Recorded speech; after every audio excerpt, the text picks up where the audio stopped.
Avatar: The Last Airbender is the greatest American animation series of all time, with incredible world building based on Asian cultures and martial arts, which is already cool, but with elemental powers on top? Hell yes! It was a win before you count the story, the symbology, the dialogue, and so much more. Thankfully left alone by Hollywood until now, Netflix recently decided to take a stab at a live action despite every other attempt to bring comic strips or cartoons to screen either being painfully bad or so heavily animated it doesn't count as live action anyway. The original creators were on board at first, which doesn't guarantee success, but it was a good sign. It was a bad sign when they bailed, but I tried to keep an open mind and skipped every trailer, ignored every screenshot, and went in with the full intention of giving it a fair shake. From the start, the sets and props were impressive enough, some great scenery and immersive views, costumes are on point, and the scenes feel full of people and life.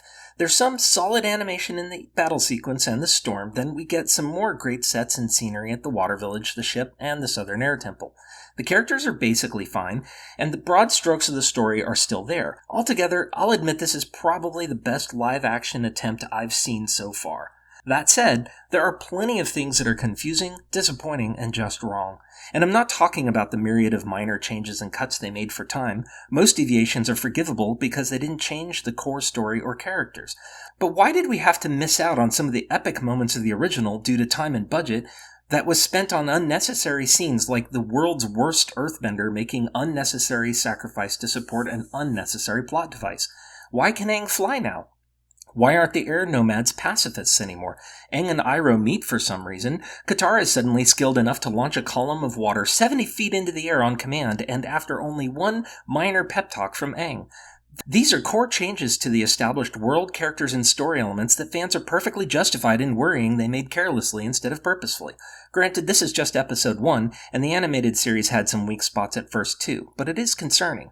It's not like they didn't have the source material to use as a guide for how this all should have worked. Amazing action sequences, martial arts that flows just like the element, and top-notch performance quality. Yet Netflix rotates so quickly from angle to angle that it would make a merry-go-round dizzy. We can't even get through a single punch without multiple camera cuts. What happened to the breathtaking, fluid, and powerful martial arts that wowed us in the original? And what about the incredible visual storytelling and flow we had before? In the span of a few breaths, we see the entire story of the Air Temple, the attack, and Gyatso's fate, and we can believe that Aang's hope turned to despair and rage.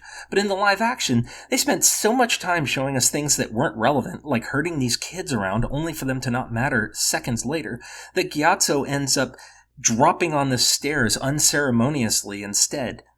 With less attention to shoving all the answers in our face, they'd have had time to explain to us how Aang's flight to clear his head somehow ended up over a distant ocean in the storm, or take the few seconds to replicate this iconic moment when Aang shows his real power and Sokka and Katara actually learn he's the Avatar. Add to that the lethargic performance issues from the pointless toppling of these 3 tiny barrels, to the low-energy martial sequences, to characters whose acting can't keep up with the amazing effects that surround them. And I'm not bashing the actors.